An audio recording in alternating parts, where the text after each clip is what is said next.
ವಿಜಯಪುರದ ಅಲ್ಲಿ ನಮ್ಮ ಶಾಖಾ ಮಠ ಇದೆ. ನಮ್ಮ ಪರಮ ಗುರುಗಳು ಸುಶ್ರೇಂದ್ರ ತೀರ್ಥ ಶ್ರೀಪಾದಂಗಳವರ ಕಾಲದಲ್ಲಿ ಸ್ಥಾಪನೆಗೊಂಡಂಥದ್ದು.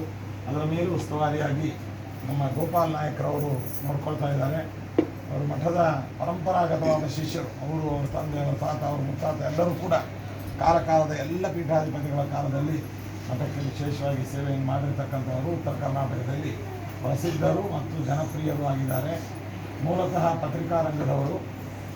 ಅಂತಹ ಅವರು ತೀವ್ರವಾದ ಅನಾರೋಗ್ಯದಿಂದ ಬಳಲಿಕೆ ಇದ್ದಾಗ ಬೆಂಗಳೂರಿನಲ್ಲೇ ಚಿಕಿತ್ಸೆ ಪಡಿತಾ ಇದ್ದಾಗ ರಾಯರಲ್ಲಿ ಪ್ರಾರ್ಥನೆ ಮಾಡಿ, ಯಾಕೆ ರಾಯರ ಭಕ್ತರನ್ನು ರಕ್ಷಣೆ ಮಾಡಬೇಕಾದ್ದು ರಾಯರ ಕರ್ತವ್ಯ, ಪ್ರಾರ್ಥನೆ ಮಾಡಬೇಕಾದ್ದು ಪೀಠಾಧಿಪತಿಗಳಾಗಿ ನಮ್ಮ ಕರ್ತವ್ಯ, ಭಕ್ತಿ ಮಾಡಬೇಕಾದದ್ದು ನಿಮ್ಮ ಕರ್ತವ್ಯ.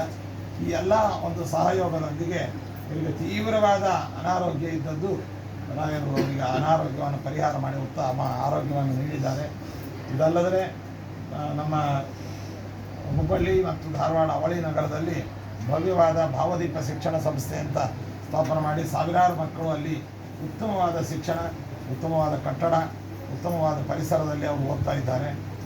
ಅದೇ ರೀತಿಯಾಗಿ ಮತ್ತೊಂದು ಜಮಖಂಡಿ ಉತ್ತರ ಕರ್ನಾಟಕದಲ್ಲಿ ಅಲ್ಲಿಯೂ ಕೂಡ ಸಾವಿರಾರು ಸಂಖ್ಯೆಯ ಸುಮಾರು 4,000 ಜನಕ್ಕೂ ಮಿಗಿಲಾದ ಮಕ್ಕಳು ಅಲ್ಲಿ ಓದ್ತಾ ಇದ್ದಾರೆ. ಮಂತ್ರಾಲಯದಲ್ಲಿ ಪರಿಮಳ ವಿದ್ಯಾ ಮಂದಿರ ಅಂತ ಇಲ್ಲಿ ನಡೀತಾ ಇದೆ. ಸುಜೀಂದ್ರ ಜೂನಿಯರ್ ಕಾಲೇಜ್ ಅಂತ ಈ ಬಾರಿ ಡಿಗ್ರಿ ಕಾಲೇಜನ್ನು ಕೂಡ ಸ್ಥಾಪನೆ ಮಾಡ್ತಾ ಇದ್ದೇವೆ. ವಿಶ್ವವಿದ್ಯಾಲಯವನ್ನು ಸ್ಥಾಪುವಂತಹ ಒಂದು ಜೊತೆಗೆ ಇನ್ನೊಂದು ಸಂತಸದ ವಿಷಯ ಅಂತಂದರೆ ಕೇಂದ್ರ ಸರ್ಕಾರದ ಜೊತೆಯಲ್ಲಿ ಮಾತನಾಡಿ ರೈಲ್ವೆ ಡಿವಿಯೇಷನ್ ಲೈನನ್ನು ಕೂಡ ಅದು ಬಹಳ ಪ್ರಗತಿಯಲ್ಲಿ ನಡೀತಾ ಇದೆ.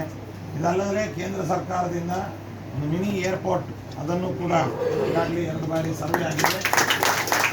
ಪ್ರೈವೇಟ್ ಏರ್ಪೋರ್ಟಿಗೂ ಕೂಡ ಸರ್ವೆ ಆಗಿದೆ.